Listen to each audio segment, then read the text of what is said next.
Welcome to టీ10 నేను రేవతి. భారత్ లో జర్నలిస్టులకు భద్రత గాలిలో దీపంలా మారింది.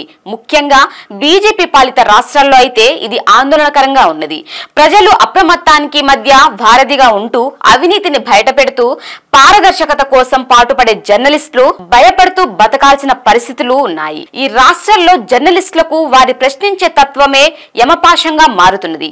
యూపీ, మధ్యప్రదేశ్, హర్యానా వంటి రాష్ట్రాల్లో జర్నలిస్టులు పలు సందర్భాల్లో బెదిరింపులు, హత్యలకు గురైన విషయం తెలిసిందే. తాజాగా ఛత్తీస్గఢ్ లో ఒక జర్నలిస్టు ప్రాణాలు కోల్పోయారు.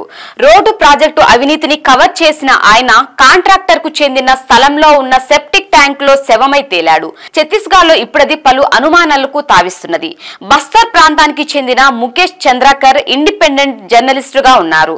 ఒక ప్రముఖ జాతీయ వార్తా ఛానల్లో పనిచేశారు. అయితే ఆయన కొన్ని రోజుల క్రితం అదృశ్యమయ్యారు. శుక్రవారం నాడు ఒక కాంట్రాక్టర్ కు చెందిన ప్రాపర్టీలోని సెప్టిక్ ట్యాంక్ లో శవమై తేలారు. ఈ కేసులో పోలీసులు హత్య కేసు నమోదు చేశారు. విచారణ కోసం పలువురు అనుమానితులను అదుపులోకి తీసుకున్నారు. చిన్నతనంలోనే తల్లిదండ్రులను కోల్పోయిన ముఖేష్ చంద్రకర్ కు ఒక సోదరుడు యుకేష్ ఉన్నారు. ఆయన కూడా ఒక జర్నలిస్టే. కొత్తగా కాంక్రీట్ తో సీల్ చేసి ఉన్న సెప్టిక్ ట్యాంక్ లో ముఖేష్ మృతదేహం లభ్యం కావడం పలు అనుమానాలకు తావిస్తున్నది.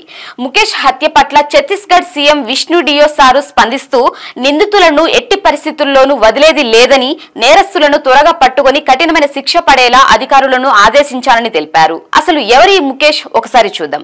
ముఖేష్ కు జర్నలిజం రంగంలో 10 ఏళ్ల అనుభవం ఉన్నది. ఒక ప్రముఖ జాతీయ వార్తా ఛానల్ కు సింగర్ గా పనిచేశారు. బస్తర్ జంక్షన్ అనే జనాధారణ కలిగిన యూట్యూబ్ ఛానల్ ను నడిపారు. దీనికి 1.59 లక్షలకు పైగా సబ్స్క్రైబర్లు ఉన్నారు. ఈ ఛానల్ లో రాష్ట్ర మావోయిస్టులకు మధ్య ఘర్షణలకు సంబంధించి వివిధ కోణాల్లో వీడియోలు ఉన్నాయి. 2021లో బీజాపూర్ లో ఎన్కౌంటర్ తర్వాత మావోయిస్టులు సిఆర్పీఎఫ్ సిబ్బందిని ఎత్తుకెళ్లారు. అయితే వారిని విడిపించడంలో ముఖేష్ చంద్రకర్ కీలక పాత్ర పోషించారు.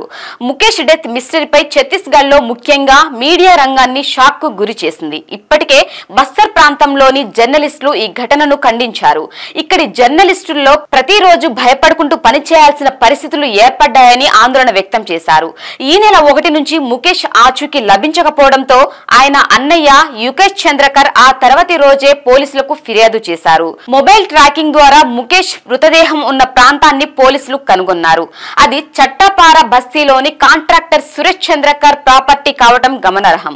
పోలీసులకు ఇచ్చిన ఫిర్యాదులో యుకేష్ ఒక విషయాన్ని ప్రముఖంగా పేర్కొన్నారు. గంగులూరు నుంచి నెల్సనార్ గ్రామానికి రోడ్డు నిర్మాణంలో జరిగిన అవినీతి ఆరోపణలను ముఖేష్ రిపోర్టు చేసిన అంశాన్ని తన ఫిర్యాదులో హైలైట్ చేశారు. ఈ రిపోర్టు కారణంగానే సదరు రోడ్డు ప్రాజెక్టులో దర్యాప్తునకు దారితీసింది. కాగా కాంట్రాక్టర్ సురేష్ చంద్రకర్ తో పాటు 3 నుంచి బెదిరింపులు వచ్చినట్టు యుకేష్ పేర్కొన్నారు. ఈ విషయంలో పోలీసులు స్పందిస్తూ పోస్ట్ మార్టం నివేదిక పెండింగ్ లో ఉందన్నారు. మృతదేహం లభ్యమైన ప్రాంతాన్ని గృహ కార్మికుల కోసం, బ్యాడ్మింటన్ ఆట కోసం ఉపయోగించేవారని బీజాపూర్ ఎస్పీ జితేంద్ర యాదవ్ తెలిపారు. అయితే జర్నలిస్టు మృతి విషయంలో అనుమానితులు హత్యకు గల కారణాల గురించి మాత్రం ఆయన చెప్పలేదు. దర్యాప్తు ప్రాథమిక దశలోనే ఉన్నదని తెలిపారు. దీనిపై మీ కామెంట్ తెలియజేయండి. ఇది ఇవాల్టి న్యూస్. చూస్తూనే ఉండండి టీ10.